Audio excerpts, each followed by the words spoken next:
This is an overview of what we will be talking about in our presentation today. We will discuss what neonaticide is, its history and laws, some commonalities among the numerous neonaticide offenders, possible reasons as to why neonaticide is committed. Then we will expand on strain theory, which is one of the possible reasons this crime is committed, and lastly, our conclusions on neonaticide. Neonaticide is defined as the intentional act of killing an infant within the first 24 hours of life. It is a crime rarely reported and typically committed by the maternal figure rather than any other individual.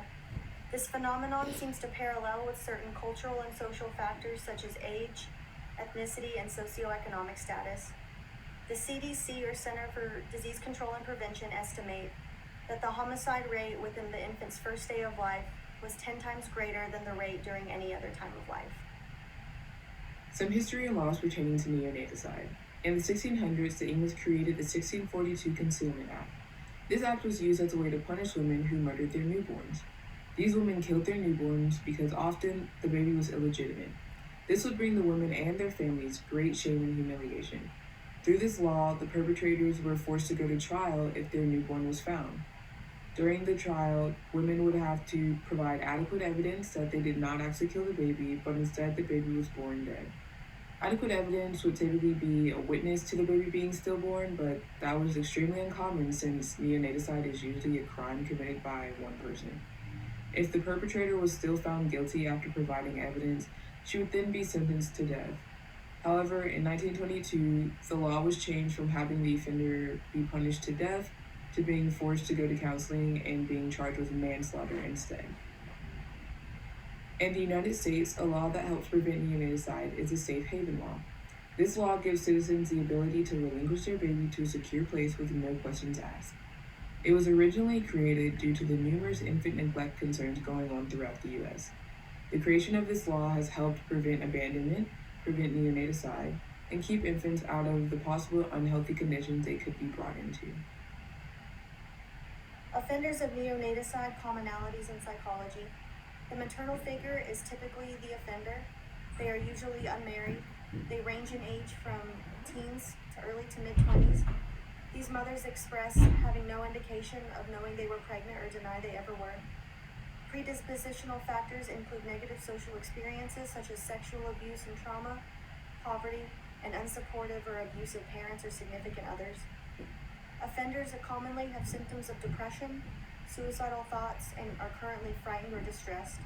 Some perpetrators admit to growing up in abusive households and being mistreated or rejected by their parents or peers. Reasons pertaining to why neonaticide is committed. The pregnancy was unintended or unwanted. The pregnancy was mistimed. There is a fear of social ostracization or a negative social stigma. There are unideal resources or a lack thereof. There is a lack of communication and knowledge of what to do when faced with an unplanned pregnancy. The pregnancy was a product of infidelity or a lack of emotional capacity to care for a child.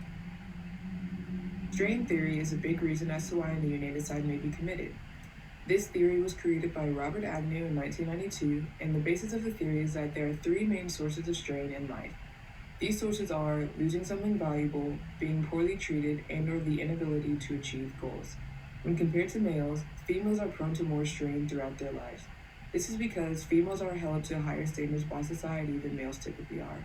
Teens and unmarried women are looked down upon in society when they are pregnant. They appear as irresponsible and are overall looked at in a negative light. For many women, especially younger women, having a baby may stand in the way of them achieving their future goals. The pressure put on them by themselves, their family, and society causes them to commit a crime such as neonaticide.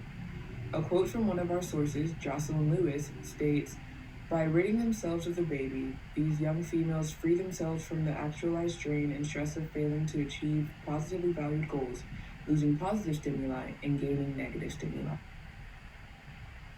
Neonaticide is a phenomenon that requires further research in order to provide preventative and supportive care to those who see neonaticide as a last resort.